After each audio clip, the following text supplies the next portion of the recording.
नमस्कार दोस्तों, स्वागत है आपका वीके न्यूज में। खबर जो है प्रधानमंत्री नरेंद्र मोदी की उस बातचीत को लेकर है जो उन्होंने किंग चार्ल्स थर्ड से की है। किंग चार्ल्स कौन है? किंग चार्ल्स जो है वो पहले प्रिंस चार्ल्स हुआ करते थे, लेकिन महारानी क्वीन एलिजाबेथ की मृत्यु के बाद, जिनकी 96 साल की उम्र में निधन हुआ था, उनकी मृत्यु के बाद में इनको किंग बना दिया गया और ये बन गए किंग चार्ल्स थर्ड।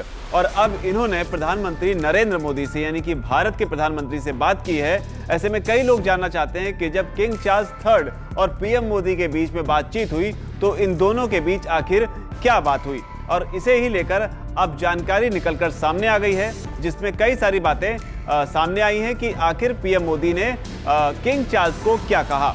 आपको बताते हैं, इन दोनों के बीच इस दौरान कई मुद्दों पर चर्चा हुई है। सबसे पहले तो इन दोनों ने एक दूसरे का आभार व्यक्त किया। इसके बाद में दोनों नेताओं ने इस बात पर खुशी जाहिर की कि ब्रिटेन में रह रहे भारतीयों ने दोनों देशों को और करीब आने का मौका दिया है, यानी कि जो भारतीय ब्रिटेन में रहते हैं उन्होंने रिश्ते को और ज़्यादा मजबूत किया है।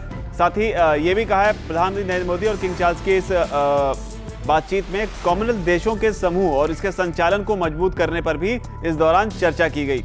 इन सब मुद्दों के अलावा जो है प्रधानमंत्री मोदी ने भारत की G20 प्रेसिडेंसी पर भी चर्चा की और भारत की जो प्राथमिकताएं हैं वो भी किंग चार्ल्स को पीएम मोदी ने बताई हैं। यानी कि यहाँ पर मुख्यतः जो है वो G20 समिट को लेकर है, जिसकी अध्यक्षता जो है वो 1 दिसंबर से भारत को मिल गई है। 1 साल तक करीब ये जो है भारत के पास G20 की जो प्रेसिडेंसी है वो रहने वाली है। और आपको याद दिला दें कि 9 और 10 सितंबर को भारत में इसके लिए आयोजन किया जाएगा, यानी कि G20 की जो समिट है उसकी तारीख है वो 9 और 10 सितंबर को इसी साल 2023 में किया जाएगा। तो फिलहाल ये बड़ी अपडेट थी कि किंग चार्ल्स से प्रधानमंत्री नरेंद्र मोदी ने बातचीत की है। इससे पहले अलग अलग राष्ट्राध्यक्षों से पीएम मोदी की बातचीत जो होती रहती है।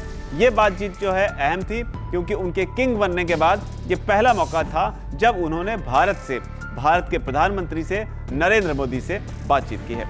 आपकी इस रिपोर्ट पर क्या राय है? कमेंट सेक्शन में बात को जरूर लिखें। वीके न्यूज, राष्ट्र के नाम।